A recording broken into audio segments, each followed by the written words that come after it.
નમસ્તે વિદ્યાર્થી મિત્રો, 8મા ધોરણમાં આપણે છઠ્ઠું કાવ્ય ભણી ગયા. કયું હતું? ધૂળીએ મારગ. અને એના પછીનું પાઠ છે. શું છે પાઠ? કયા નંબરનો છે? 7મા નંબરનો. અને એ પાઠનું નામ શું છે? દેશભક્ત જગડુ શાહ. શું નામ છે? દેશભક્ત જગડુ શાહ. અને એના લેખક કોણ છે? રમણલાલ સોની. શું નામ છે એમનું? રમણલાલ સોની. અને આ પાઠનો પ્રકાર કયો છે? નાટક છે. શું છે? નાટક. તો આ પાઠના લેખક કોણ હોય છે? રમણલાલ સોની. એમનો જન્મ છે ઈસવીસન 1908માં થયો હતો અને મૃત્યુ 2006માં થયું હતું. હવે તેમનો જન્મ કયા? અરવલ્લી જિલ્લાના મોડાસા તાલુકાના કોકાપુર ગામમાં થયો હતો. ક્યાં થયો હતો?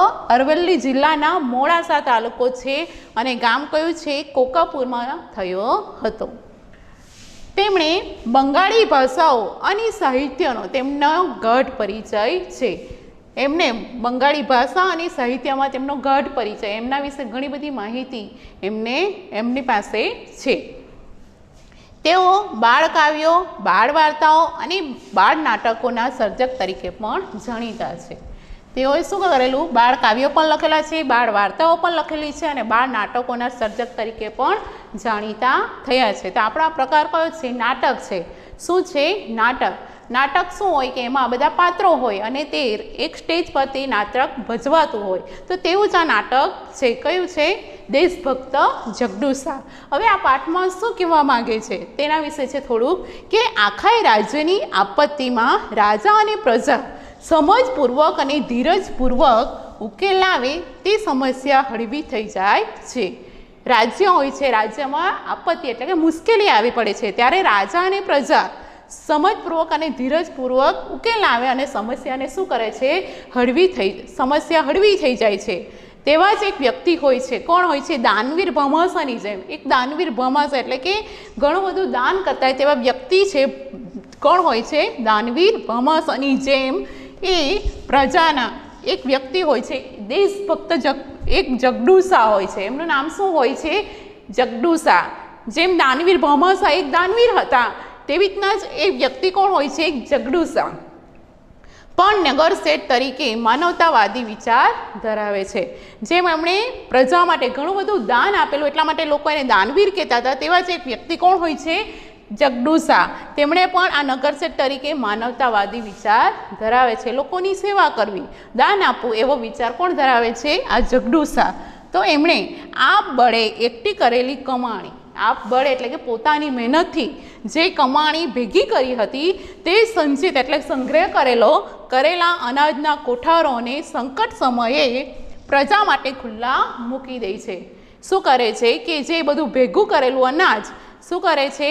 કોઠારો એટલે કે અનાજ ભરવા માટેની ઓરડો હોય એને કોઠાર કહેવાય. તો એમાં ઘણું અનાજ એ પોતે જાતે મહેનત કરીને બધું ભેગું કરેલું સંકટ સમય એટલે કે મુશ્કેલીના સમયે શું કરે છે? પ્રજા માટે ખુલ્લા મૂકી દે છે. પ્રજાને એ મદદ કરે છે. દેનાર જગડુ શાહનો ઉદારતાનો પરિચય લેખક આ નાટક દ્વારા કરાવ્યો છે. એટલા ઉદાર હોય છે કે જે બધું એણે અનાજ ભેગું કર્યું હતું તે પ્રજા માટે ખુલ્લા મૂકી દે છે. તો એવા એક વ્યક્તિનો પરિચય આપણને, ઉદારતાનો પરિચય એટલે કે જગડુ શાહ કેવા ઉદાર દિલના હતા તેનો પરિચય આપણને આ નાટક દ્વારા કરવામાં આવ્યો છે. તો ચાલો આપણે એ નાટક વિશે સમજીએ. તો જો નાટક છે, નાટક ભજવવાનું હોય, બધા વ્યક્તિઓ હોય, પોતપોતાના પાત્રો હોય, તો પોતાના પાત્રો દ્વારા એ શું કરે? પોતાનો વ્યક્તિત્વ બોલે અને નાટક ભજવે. પણ આપણે અહીંયા હું સમજાવું છું તો તમે સમજજો. તો નાટક છે, સ્થળ છે, પહેલાં સ્થળ નક્કી કરેલું હોય. તો એ સ્થળનું નામ શું હોય છે? પાટણ. કયું સ્થળ છે? પાટણનું ગામ છે અને પાટણના રાજા વિસળદેવનો દરબાર છે. પાટણ હોય છે અને પાટણનો રાજા હોય છે. કોણ હોય છે? વિસળદેવ. યાદ રાખજો. તો એનો દરબાર હોય છે. તમે જાણો, તમે પહેલાંના પિક્ચર જો તો રાજાશાહીના જો તો દરબાર ભરાયેલા હોય. તો એવો મોટો કે રાજા વચ્ચે હોય ને આજુબાજુ જે બધા બેઠેલા હોય, મંત્રીઓ હોય, પ્રધાન હોય, ત્યાં બધા બેઠેલા હોય અને લોકો પણ ઊભા હોય, તેને શું કહેવાય? દરબાર. તો એવા વિસળદેવનો દરબાર ભરાયેલો હોય. કઈ જગ્યાએ? પાટણમાં. અને રાજા શું નામ હોય છે? રાજા વિસળદેવ. હવે રાજા વિસળદેવ દરબાર ભરીને બેઠા છે. દરબાર ભરાયેલો હોય તો વિસળદેવ બેઠા હતા. પણ સૌના મોં ઉદાસ છે, આખાય દરબારમાં જાણે નિરાશાની ઘેરી છાયા ફરી વળેલી. સૌ બધા બેઠેલા દરબારમાં, પણ સૌના મોં કેવા હતા? ઉદાસ હતા, ગમગીન હતા, સૌ ચૂપચાપ બેઠા હતા અને આખાય દરબારમાં નિરાશાની ઘેરી છાયા ફરી વળેલી છે. દરેકના મોઢા પર નિરાશાની ઘેરી છાયા ફરી વળી એટલે શું કહેવાય? નિરાશાનું વાતાવરણ હોવું અથવા તો ફરી વળવું. લોકો તો બેઠા છે દરબારમાં. કોનો દરબાર હોય છે? રાજા વિસળદેવનો. અને લોકો દરબારમાં બેઠા હોય છે, પણ દરેકના મોઢા પર જાણે નિરાશાનું વાતાવરણ ફરી વળ્યું હોય એવા ચહેરા બધાના દેખાતા હતા. રાજાની સામે રાજજોશી ટીપણું પહોળું કરીને બેઠા છે. અને જ્યારે પેલું દરબારમાં બધા બેઠા હોય છે તો રાજાની સામે રાજજોશી એટલે જે બધું રાજજોશી કોને કહેવાય? કે જે લોકો બધો ભવિષ્યને ભાગતું હોય તેવા એક રાજજોશી હોય. તો તે રાજજોશી શું કરે છે? ટીપણું પહોળું કરીને બેઠા છે. ટીપણું પહોળું કરવું એટલે ટીપણું એટલે શું કહેવાય? પંચાંગ. એ જે કંઈ ભવિષ્યમાં થનારું હોય તે વિશે બધી માહિતી આપે. તો એ પંચાંગ પહોળું કરીને બેઠા છે. તે આંગળીના વેઢા ઉપર આંકડા માંડે છે. તે શું કરે છે? જે રાજજોશી આવેલા હોય છે તે આંગળીના વેઢા એટલે આપણે જાણીએ આંગળીના જે વચ્ચે કાપા હોય એને વેઢા. તો આંગળીના વેઢા પર આંકડા માંડે છે. આંકડા માંડવા એટલે શું કહેવાય? ગણતરી કરે છે. કોણ? પેલા રાજજોશી. તો તે સમયે શું કહે છે? રાજા હોય છે, દરબારમાં બેઠા હોય છે વિસળદેવ. તો તે શું કહે છે? તે જોશીજી આ વર્ષે વરસાદ નથી શું પૂછે છે? કેમ? એને ભવિષ્યમાં બધું જોઈ છે પંચાંગ પ્રમાણે કે તિથિ કેવી છે કે કેવા દિવસો આવશે એ બધી માહિતી પૂછે છે. કોણ? રાજા. કોને પૂછે છે? પેલા રાજજોશીને. અને રાજજોશીજીને પૂછે છે રાજા શું કહે છે? આ વર્ષે વરસાદ નથી શું? તો ક્યારેય પેલો જોશી શું કહે છે? જવાબ આપે છે, મહારાજ મને થાય છે કે કાળવાણી ઉચ્ચારતા મારી જીભ કપાઈ કેમ નથી જતી? ત્યારે પછી પેલો જોશી એ જોઈ છે પંચાંગને ખોલીને અને પછી એ બધું જોઈ છે ત્યારે એને ખબર પડે છે. તો એ શું કહે છે કે મને થાય છે કે મારી કાળવાણી ઉચ્ચારતા મારી જીભ કપાઈ કેમ નથી જતી? કાળવાણી એટલે શું કહેવાય? ખરાબ વાણી બોલતા. એટલે કહે છે મેં એટલા ખરાબ સમાચાર તમને આપવાનો છું તો એ ખરાબ સમાચાર આપતા મારી જીભ કેમ નહીં કપાઈ ગઈ? એમ કરીને રાજજોશી કોને કહે છે? પેલા રાજાને કહે છે. એટલી ખરાબ આપણી પરિસ્થિતિ આવવાની છે કે હવે તમને કે આવી ખરાબ વાણી બોલતા કે મારી જીભ કેમ નહીં કપાઈ ગઈ? એમ કરીને રાજજોશી કોને કહે છે? રાજાને કહે છે. રાજા શું કહે છે? સમજી ગયો, હું સમજી ગયો. જોશી હવે બોલવાની જરૂર નથી.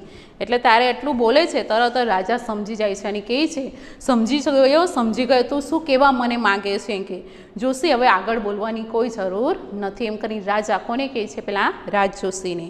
એટલામાં બહારથી ઘણા લોકોનો પોકાર સંભળાય છે. જોશી અને પેલા રાજા દરબારમાં બેઠા હોય તો વાતચીત કરતા હોય છે. ત્યારે એટલામાં જ કોણ આવે છે? એટલામાં બહારથી ઘણા લોકો શું કરે? પોકાર એટલે કે અવાજ સંભળાય છે મોટેથી. બહાર જે હોય લોકોનો અવાજ બધે રાજ દરબાર સુધી સંભળાય છે. અમને ખાવાનું આપો, અમને જીવાડો, અમે મરી જઈએ છીએ. કેવો અવાજ સંભળાય છે? શું સંભળાય છે એમને? અમને ખાવાનું આપો, અમને જીવાડો, એમ કે અમે મરી જઈએ છીએ. લોકો હોય છે બધા બહાર દરબારની બહાર ઊભા હોય જ્યાં ત્યાંથી અવાજ કરતા એટલે કે બોલતા હોય છે અને શું કહે છે? અમને ખાવાનું આપો, અમને જીવડાવો, હોય કે અમે તો હમણાં મરી જવાના. એમ કરીને લોકોનો અવાજ સંભળાય છે. ત્યારે રાજા શું કહે છે? મારી રાંકડી રૈયત ભૂખે મરે છે. પછી ત્યારે એ અવાજ સાંભળે છે ને ત્યારે પેલા રાજ દરબારમાં બેઠા હોય ત્યારે પેલા રાજા કહે છે કેમ કે મારી રાંકડી રૈયત ભૂખે મરે છે.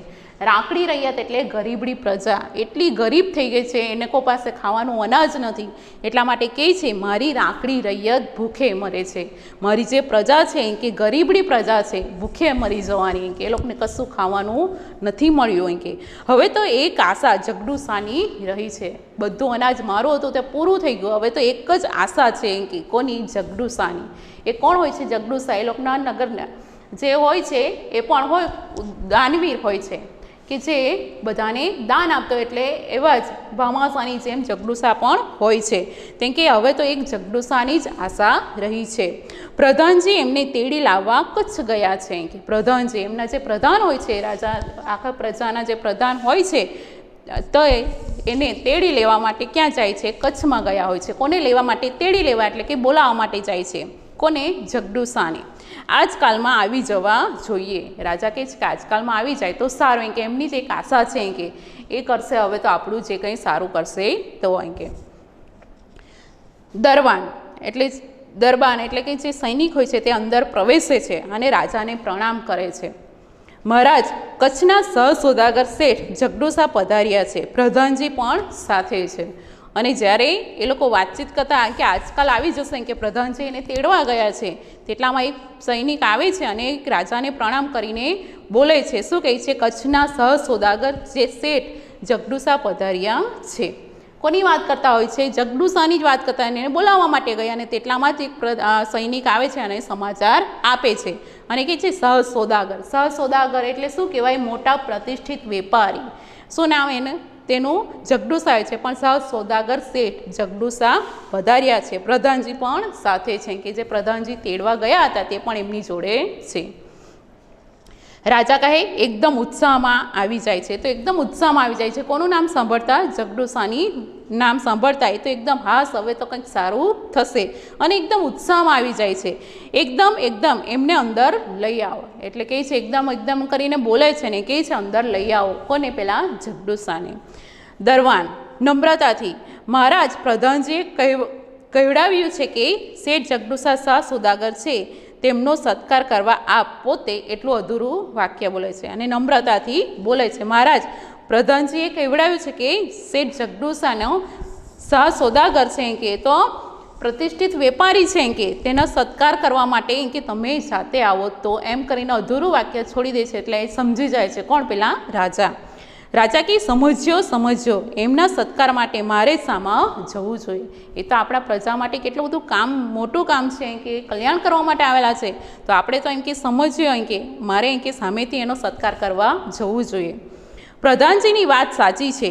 રાજા ગાદી પરથી ઊભો થઈ જાય છે. આખી કચેરી ઊભી થઈ જાય છે. જ્યારે એ સમજે છે ને પછી એને તેડવા માટે આગળ જાય છે, ત્યારે રાજા ગાદી પરથી ઊભો થઈને જાય છે તો આખી પ્રજા પણ ઊભી થઈ જાય છે. પછી રાજા જગડુસાનો સત્કાર કરવા પ્રવેશ દ્વાર ભણી જાય છે. પ્રવેશ દ્વાર એટલે પ્રવેશવાનો જે રસ્તો હોય છે, દરવાજો, ત્યાં સુધી એ રાજા પોતે સામે ચાલીને સત્કાર કરવા માટે જાય છે. કોનો? જગડુસાનો. સામેથી પ્રધાન જગડુસાને લઈને આવે છે. સામેથી એ તેડવા ગયેલા પ્રધાનજી તે જગડુસાને લઈને આવે છે અને સામે સત્કાર કરવા કોણ જાય છે? રાજા પોતે જાય છે. જગડુસાને જોઈ રાજા ઝડપથી પગલાં ભરી એની સામે જાય છે. તેવી જ રીતે જગડુસા પણ ઝડપ કરે છે. સામે રાજા પણ જાય છે અને એની આગળ જગડુસા પણ ઝડપથી ચાલે છે. બંને એકબીજાને વહાલથી ભેટે છે અને જ્યારે એકબીજાની સામે મળે છે, જોઈ છે, ત્યારે શું કરે છે? એકબીજાને ભેટે છે. પછી રાજા જગડુસાનો હાથ પકડી રાજગાદી તરફ દોરી જાય છે અને જ્યારે પેલો આવે છે જગડુસા, ત્યારે એ રાજા પોતે જગડુસાનો હાથ પકડે છે અને રાજગાદી એટલે જ્યાં એમની રાજગાદી હતી ત્યાં સુધી એ જાતે હાથ પકડીને લઈ જાય છે. કોને લઈ જાય છે? પેલા જગડુસાને. અને પોતાની જોડે જ ગાદી પર તેમને બેસાડે છે. પોતાની જોડે એટલે પોતાની પાસે જ પેલા જગડુસાને બેસાડે છે. બંનેના બેઠા પછી પ્રધાન અને દરબારીઓ પોતપોતાના આસન પર બેસે છે. બધા પોતપોતાની જગ્યા પર પહેલાં રાજા બેસી જાય છે અને એની બાજુમાં કોને બેસાડે છે? પહેલાં જગડુસાને. અને જે પ્રધાન હતા અને દરબારીઓ હતા તે પોતપોતાના આસન, જે કાંઈ બેસવાની વ્યવસ્થા હતી ત્યાં પોતપોતાની જગ્યા પર જઈને બેસી જાય છે. કોણ? પ્રધાન અને દરબારીઓ. અને રાજા અને જગડુસા પણ ત્યાં બેસે છે. ત્યારે જગડુસા આવે છે ત્યારે શું કહે છે બેસીને પછી? મહારાજ, ઓચિંતો કેમ સાથ કર્યો મને? ત્યારે કહે છે મને ઓચિંતો કેમ સાથ કર્યો? ઓચિંતો એટલે કે અચાનક. ઓચિંતો એટલે શું કહેવાય? અચાનક. તેમ કે મને અચાનક કેમ સાથ કર્યો એટલે કે યાદ કર્યો એમ કે મને. ત્યારે રાજા શું કહે છે? સુખ દુઃખની વાતો કરવા શેઠજી, ગુજરાતમાં આજે 3 વર્ષથી કારમો દુકાળ ચાલે છે કે કેમ યાદ કર્યો? ત્યારે કહે છે રાજાને કે સુખ દુઃખની વાતો કરવા, તમારી સાથે ઘણા બધા એવી વાતો કરવી છે સુખ દુઃખની, તે વાતો કરવા માટે મેં તમને બોલાવેલા છે. એમ કે તમને ખબર છે કે ગુજરાતમાં આજે 3 વર્ષથી કારમો દુકાળ ચાલે છે. કારમો એટલે કે ભયંકર દુકાળ ચાલી રહ્યો છે. એમ કે એટલે 3 વર્ષથી વરસાદ નથી પડ્યો ને એટલે ભયંકર દુષ્કાળ ચાલી રહ્યો છે. એમ કે તમને ખબર છે? એમ કરીને કોણ કહે છે? રાજા. ત્યારે જગડુસા શું જવાબ આપે છે? શું કહે છે? એકલા ગુજરાતની ક્યાં વાત કરો છો, આખા હિન્દુસ્તાનમાં આજે દુકાળ છે કે તમે ગુજરાતની ક્યાં વાત કરો છો કે આખા હિન્દુસ્તાન એટલે કે આપણા ભારત દેશમાં આજે દુકાળની પરિસ્થિતિ ઊભી થઈ છે કે સિંધ, મેવાડ, માળવા, કાશી અને ઠેઠ કંદહાર લગી આજે લોકો ભૂખે મરે છે. તમે શું કરો કે આખા હિન્દુસ્તાનમાં તેમાં પણ સિંધ, મેવાડ, માળવા, કાશી અને ઠેઠ, ઠેઠ એટલે છેક સુધી, ઠેઠ એટલે શું કહેવાય છેક ક્યાં સુધી કંદહાર લગી. કંદહાર એટલે શું કહેવાય ઈરાન દેશનું એક શહેર છે. કયું છે? કંદહાર કહેવાય. ઈરાન દેશનું એક શહેર ત્યાં સુધી એમ કે લોકો ભૂખે મરે છે, એટલી ખરાબ પરિસ્થિતિ આવી છે એમ કે. કોણ કહે છે? પેલા જગડુશા. અને પાનખરમાં પાંદડા ખરે તેમ ખરે છે પાનખરમાં પાંદડા ખરે તેમ ખરે છે વખત એવો બારીક છે કે ભલભલાની લાજ જવાનો વખત છે કે. જેમ કે પાનખર ઋતુ હોય ને પાંદડા કેમ ખરી જાય તેવો એમ કે તેવો વખત આવી ગયો છે. વખત એવો બારીક, બારીક એટલે શું કહેવાય નાજુક વખત આવી ગયો છે, એટલો સમય ખરાબ છે એમ કે. અને લોકો ભલભલાની લાજ જવાનો વખત છે કે. લાજ એટલે કે આબરૂ જવાની વખત આવી ગયો છે કે. 7 પેટના દીકરાના મોંમાંથી બાપ બટકું રોટલો કાઢી ખાય છે, એટલી ખરાબ પરિસ્થિતિ આવી ગઈ છે. 3 વર્ષથી એમ કે વરસાદ નથી પડ્યો, દુષ્કાળની પરિસ્થિતિ છે, તેમાં એમ કે એટલી ખરાબ પરિસ્થિતિ છે જાણે 7 ખોટના દીકરાના મોંમાંથી બાપ બટકું રોટલો કાઢી ખાય છે. 7 ખોટનો એટલે કે ખૂબ જ લાડકો હોય. શું કહેવાય? 7 કોટનો દીકરો એટલે કે ખૂબ જ લાડકો દીકરો. એટલો લાડકો દીકરો હોવા છતાં પણ એ પોતાનો બાપ પોતાના છોકરાના મોઢામાંથી રોટલો કાઢી ખાય, એટલી ખરાબ પરિસ્થિતિ આવી ગઈ છે એમ કરીને કહે છે. કોણ? જગડુશા. મુઠ્ઠી ધાન સારું મા બાપ છોકરાને વેચે છે. મુઠ્ઠી એટલે કે મુઠ્ઠી અનાજ સારું, ધાન એટલે અનાજ. શું કહેવાય? અનાજ. તો કે મુઠ્ઠી ધાન સારું મા બાપ છોકરાને વેચે છે. મા બાપ શું કરે છે? પૈસા ખાવા માટે એમ કે પોતાના છોકરાને પણ વેચી દે છે એમ કે. શી ખબર શું થવા બેઠું છે એમ કે. શી ખબર એમ કે કેવી ખરાબ પરિસ્થિતિ આવી ગઈ છે એમ કે. શું થવા બેઠું છે ખબર નહીં એમ કરીને જગડુશા કોને કહે છે? રાજાને કહે છે. રાજા રામજી રાખશે તે રહેશે. શું કહે છે? ત્યારે રાજા શું? રામજી એટલે કે ભગવાન રાખશે તેમ રહેશે એમ કે. પણ આવે વખતે રૈયતને ટકાવી રાખવાનો રાજ્યનો ધર્મ છે એમ કે. પણ એમ કે આવા ખરાબ પરિસ્થિતિમાં એમ કે રૈયત એટલે પ્રજા. શું થાય? પ્રજા એમ કે. આવી ખરાબ પરિસ્થિતિમાં એમ કે પ્રજાને ટકાવી રાખવાનો એ તો આપણો રાજ્યનો ધર્મ કહેવાય એમ કે. હવે કેવી રીતને એ લોકોને બચાવવું આપણે એમ કરીને રાજા કોને કહે છે? જગડુશાને કહે છે. ત્યારે જગડુશા શું જવાબ આપે છે? આપ સરખા પ્રજાવત્સલના રાજાના મોંમાં આવા જ શબ્દો શોભે. કહે છે ત્યારે જગડુશા કે આપ સરખા પ્રજાવત્સલ એટલે શું કહેવાય? પ્રજા ઉપર પ્રેમ રાખનાર. એનો અર્થ શું થાય? પ્રજા ઉપર પ્રેમ રાખનાર. એમ કે તમે તો પ્રજા ઉપર પ્રેમ રાખે તેવા રાજા છો ને તમારા મોંમાંથી આવા જ શબ્દો શોભે એમ કે. એમ કરીને જગડુશા કોને કહે છે? રાજા. રાજા કોણ હોય છે? વિસળદેવ. તો મને એ સાંભળી બહુ આનંદ થાય છે. મેં તો સાંભળ્યું છે કે આપે આપના ધાનના કોઠાર અને ધનના ભંડાર ગરીબોને માટે ખુલ્લા મૂકી દીધા છે એમ કે. એટલે ત્યારે જગડુશા કહે કે તમારા મોઢામાંથી આવા શબ્દો શોભે એમ કે. જે લોકોનું કલ્યાણ કરતા હોય, લોકોનું હિત ઈચ્છતા હોય તેવા શબ્દ તમારા મોંમાંથી નીકળે તેવા તમે શોભો એમ કરીને કહે છે. એમ કે મેં તો સાંભળ્યું છે કે આપના ધાનના કોઠાર એટલે કે અનાજના કોઠાર. કોઠાર કોને કહેવાય? કે અનાજ ભરવાનો ઓરડો હોય તેને કોઠાર કહેવાય. તો એમ કે આપણે જે તમારા એનામાં એમ કે અનાજ ભરવાના જે કોઠારો હતા ધનના એટલે કે પૈસાના ભંડાર હતા તે ગરીબો માટે એમ કે ખુલ્લા મૂકી દીધા છે એમ મેં સાંભળ્યું છે એમ કરીને કોણ કહે છે? જગડુશા. કોને કહે છે? રાજાને કહે છે. ત્યારે રાજા શું કહે છે? રાજા શું કહે છે? મૂકી દીધા હતા, હવે તો એ ખાલી થઈ ગયા. હવે મારા ધનના ભંડાર અને અન્નના કોઠારા ખાલી ખમ પડ્યા છે. ત્યારે રાજા પેલા જગડુશાને શું કહે છે? બધા મૂકી દીધા હતા એમ કે હવે તો એ ખાલી થઈ ગયા છે એમ કે. મારા ધનના ભંડાર અને અન્નના કોઠારા ખાલી ખમ પડ્યા છે. ધન એ બધું જે પૈસા હતા તે બધા આપી દીધા ગરીબોને અને અન્નના એટલે કે અનાજના કોઠારો પણ કેવા થઈ ગયા છે? ખાલી થઈ ગયા છે. અને રૈયતના પેટનો ખાડો હજી ઊણો ને ઊણો જ છે એમ કે. રૈયત એટલે કે પ્રજાનો ખાડો એમ કે હજુ ઊણો ને ઊણો જ છે. ઊણો એટલે કે ઓછું. એનો અર્થ શું થાય? ઓછું. ઊણો ને ઊણો એટલે કે ઓછો છે એમ કે. હજુ પણ એનો ખાડો પેટનો ખાડો પૂરાયો નથી એમ કે. ધાર્યું હતું કે ઓણસાલ વરસાદ આવશે ને સૌ સારાવાના થશે કે ધાર્યું એટલે કે મેં વિચારેલું એવું કે ઓણસાલ એટલે કે આ વરસ કે વરસાદ આવશે ને તો સૌનું સારાવાના એટલે કે સૌને સારું થશે, સૌનું સારું થશે. પણ વરસાદ આવ્યો નહીં, અધૂરામાં પૂરું તીડ પડ્યા કે વરસાદ તો ન આવ્યા પણ અધૂરામાં પાછા શું પડે છે? તીડ. તીડ શું કોને કહેવાય? કે પાકને નુકસાન કરતું પાંખવાળું જીવડું હોય તે શું કરે? આખા પાકને નુકસાન કરે. તો તેઓ એમ કે વરસાદ આવ્યો નહોતો અને તેમાં પાછો અધૂરામાં શું થાય છે? પેલા તીડ આવી પડે છે અને બધો પાક કેવો થઈ જાય છે? નુકસાન થાય છે. એટલે લોકો ત્રાહીમાં પોકારે છે. લોકો તો ત્રાહીમાં પોકારે છે. એટલા બધા ત્રાસી જાય છે. શેનાથી? એક તો દુઃખ, પાણી વરસાદ નહોતો તેમાં પાછા તીડે શું કરે છે? પાકને નુકસાન કરે છે. એટલે લોકો ત્રાસી જાય છે. એટલામાં બહારથી પોકાર આવે છે, અમે મરી જઈએ છીએ, અમને જીવાડો, અમને જીવાડો, અમને અનાજ આપો. અને એટલું વાક્ય બોલે છે ત્યાં તો પાછો બહારથી પોકાર એટલે કે અવાજ સંભળાય છે. અને શું અવાજ સંભળાય છે? અમે મરી જઈએ છીએ, અમને જીવાડો, એમ કે અમને જીવાડો, અમને અનાજ આપો, એમ કે અમે તો મરી જવાના, એમ કે અનાજ વગર, એમ કે પૈસા નથી અનાજ ખાવા માટે, એમ કે શું કરીએ? અમને જીવાડો અને કહે છે અમને અનાજ આપો. જગડુસા બહારનો પોકાર સાંભળી ભૂખ્યા ગળામાંથી પૂરો અવાજ પણ નીકળતો નથી. ત્યારે જગડુસા શું કહે છે?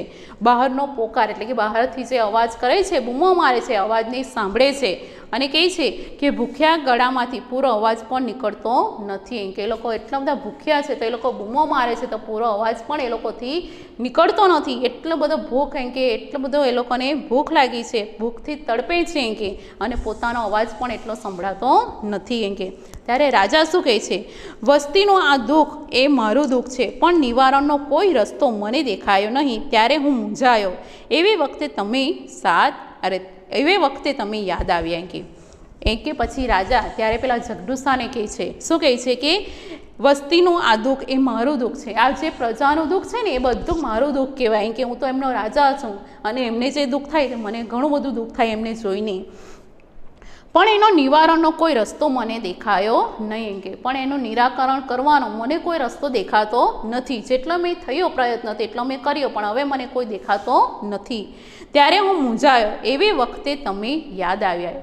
અને જ્યારે મને મૂંઝવણમાં મુકાયો કે હવે મારે શું કરવું જોઈએ પ્રજા માટે, ત્યારે મને તમે યાદ આવ્યા. એમ કરીને કોણ કહે છે? રાજા. કોને કહે છે? જગડુસાને કહે છે. ત્યારે જગડુસા શું જવાબ આપે છે? નવાઈ પામી. હું યાદ આવ્યો? કેવી રીતે? ત્યારે એમ કે નવાઈ પામી જાય છે, આશ્ચર્યચકિત થઈ જાય છે અને કહે છે હું યાદ આવ્યો? કેવી રીતે તમે મને યાદ કર્યો? એમ કરીને જગડુસા કોને કહે છે? પેલા રાજાને કહે છે. ત્યારે રાજા શું જવાબ આપે છે? મારા સાંભળવામાં આવ્યું છે કે પાટણમાં જગડુસાની માલિકીની કેટલીક અનાજની વખારો છે. કે ત્યારે એમ કે મેં કેવી રીતના યાદ આવ્યો? ત્યારે રાજા એને શું જવાબ આપે છે? કે મારા સાંભળવા એટલે કે મને સાંભળવામાં આવ્યું છે, એટલે કે મને એવી ખબર પડી છે કે પાટણમાં જગડુસાની માલિકીની કેટલીક અનાજની વખારો છે. કે તમારી કે જગડુસાની માલિકીની કેટલીક અનાજની વખારો પણ એ કહેવાય કે અનાજ ભરવા માટેનું ગોદામ હોય. મોટો જગ્યામાં અનાજ ભરેલા હોય તેને ગોદામ કહેવાય. તો અનાજ ભરવાનું ગોદામ છે. કે તો એ તમારી માલિકીની છે કે એવી મને સાંભળવા મળ્યું છે. ત્યારે જગડુસા શું જવાબ આપે છે? જગડુસાની માલિકીની અનાજની વખારો પૂછે છે. જગડુસાની માલિકીની અનાજની વખારો? મહારાજ આપની કંઈ ભૂલ થાય છે. મારી માલિકીની કોઈ અનાજની વખાર મેં પાટણમાં કે કોઈ શહેરમાં રાખી જ નથી. ત્યારે એ શું જવાબ આપે છે? મારી અનાજની વખારો એમ કે તમારી કોઈ ભૂલ લાગે છે. એમ કે મારી માલિકીની કોઈ અનાજની વખાર પાટણમાં કે કોઈ શહેરમાં નથી. એમ કરીને કહે છે, રાજાને કહે છે. કોણ? પેલા જગડુસા. ત્યારે રાજા શું કહે છે? તો અમે સાંભળ્યું એ શું? એમ કે જે મેં સાંભળ્યું છે, મને સાંભળવા મળ્યું છે કે જગડુસાની વખાર છે બધી તો એ બધું ખોટું છે. એ સાંભળ્યું એ શું છે? એમ ત્યારે પૂછે. ત્યારે જગડુસા શું જવાબ આપે છે? કંઈક સમજફેર થઈ હશે મહારાજ, કારણ કે વખારો મારી ખરીને એમ કે તમને કદાચ કોઈ સમજફેર થઈ લાગે, કારણ કે વખારો મારી ખરીને. રાજા શું કે નવાઈ પામી? વખારો આપની છે અને છતાં એ આપની માલિકીની નથી એમ આપનું કહેવું છે. એમ કહે છે તમે તો કહ્યું છે કે એક બાજુ વખારો મારી નથી ને એમ કે એક બાજુ એમ કે વખારો મારી ખરી ને, એ કેવો પ્રશ્ન? એમ કે એમને તો નવાઈ લાગે છે રાજાને. તો કે છતાં એમ કે શું કહે છે, એક બાજુ એમ કે વખારો આપની છે છતાં એમ કે આપની માલિકીની નથી, એ આપનું કહેવું છે. ત્યારે જગડુસા એનો સરસ જવાબ આપે છે. શું કહે છે? વાત એમ છે કે વખારો મારી છે એ વિશે કોઈ શંકા નથી. ત્યારે રાજાને કહે છે પેલો જગડુસા, એ વખાર તો મારી છે, એમાં કોઈ શંકા નથી એમ કે. ત્યારે રાજા શું કહે છે? અને એ વખારોમાંનું અનાજ? ત્યારે રાજા પૂછે છે ને ત્યારે શું કહે છે? એ વખાર તો મરી છે. ત્યારે રાજા શું કહે છે? એ વખારોમાંનું અનાજ એમ પૂછે છે. ત્યારે જગડુસા શું જવાબ આપે છે? એ અનાજ મારું નથી એમ કે. વખારો તો મારી છે પણ જે વખારમાં ભરેલું અનાજ છે તે મારું નથી. ત્યારે રાજા હતાશ બની જઈ એ અનાજ તમારું નથી પૂછે છે. હતાશ થઈ જાય છે, નિરાશ થઈ જાય છે. કેમ? કારણ કે જગડુસાને કહે છે કે અનાજ તો મારું નથી, વખાર મારી છે પણ અનાજ મારું નથી. ત્યારે હતાશ થઈ જાય છે. કોણ? પેલા રાજા. તો શું તમે એ કોઈને દઈ દીધું છે? કોને દીધું? ક્યારે દીધું? હું તેમને એના મોં માગ્યા દામ આપત એમ કે. તો કે તમારું અનાજ તમારું નથી તો તમે એ અનાજને કોઈને આપી દીધું છે કે કોને આપ્યું? ક્યારે આપ્યું? અને તમે જેને આપ્યું તેને તો હું મોં માગ્યા દામ આપત. મોં માગ્યા દામ આપત એટલે કે વસ્તુની જેટલી કિંમત માગે તેટલી રકમ આપવી એને કહેવાય. તો કે જેટલી રકમ જો માગશે ને એટલી રકમ હું આપવા માટે તૈયાર છે એમ કરીને કોણ કહે છે? રાજા. કોને કહે છે? જગડુસાને. ત્યારે જગડુસા શું જવાબ આપે છે? એ અનાજ મારું નથી, એ નિશ્ચિત છે. મેં કોને દીધું અને ક્યારે દીધું એ જાણવું હોય તો એમ કરો ને, એ વખારો ખોલાવી એની તપાસ કરાવો ને કહે છે. ત્યારે કે અનાજ મારું નથી, એ તો નિશ્ચિત છે એમ કે. પણ જો એમ કે તમારે જાણવું હોય ક્યારે દીધું, કોને દીધું, તો તમે એમ કરો ને, જાઓ એમ કે વખારોને ખોલાવો ને એની તપાસ કરો એમ કે, તો તમને ખબર પડી જશે. રાજા કે કેવી રીતે ખબર પડશે એમ કે. ત્યારે જગડુસા એને શું કહે છે? એમ જ ખબર પડશે. દરેકે દરેક વખારની અંદર ભીતપત્ર પર તાંબા પત્રમાં લેખ લખાવીને જડાવેલા છે. ત્યારે જગડુસા એને કહે છે એમ જ ખબર પડશે. દરેકે દરેક વખારની અંદર શું કરેલું છે? ભીતપત્ર. ભીતપત્ર કોને કહેવાય? કે દિવાલ પર લગાવેલી જાહેરાત હોય. ભીતપત્ર પર શું હોય? કે દિવાલ પર જાહેરાત લખેલી હોય, જે કંઈ સૂચના લખેલી હોય તે. તેમ કે તાંબા પત્રમાં લેખ લખાવીને જડાવેલા છે. તાંબા પત્રમાં જડાવેલા છે લેખ, જે કંઈ માહિતી અંદર લખવાની હોય તે તાંબા પત્રમાં લખાવેલા છે અને જડાવેલા છે કે તેમાં એ અનાજના માલિકના નામ ઠામ બધું લખેલું છે કે જે જડાવેલા છે તેમાં અનાજના જે કોઈ માલિક છે તેનું નામ ઠામ એટલે કે નામ, સરનામું બધું એમાં લખેલું છે. તો તમે ત્યાં જઈને તપાસ કરજો જેથી તમને પણ ખબર પડે.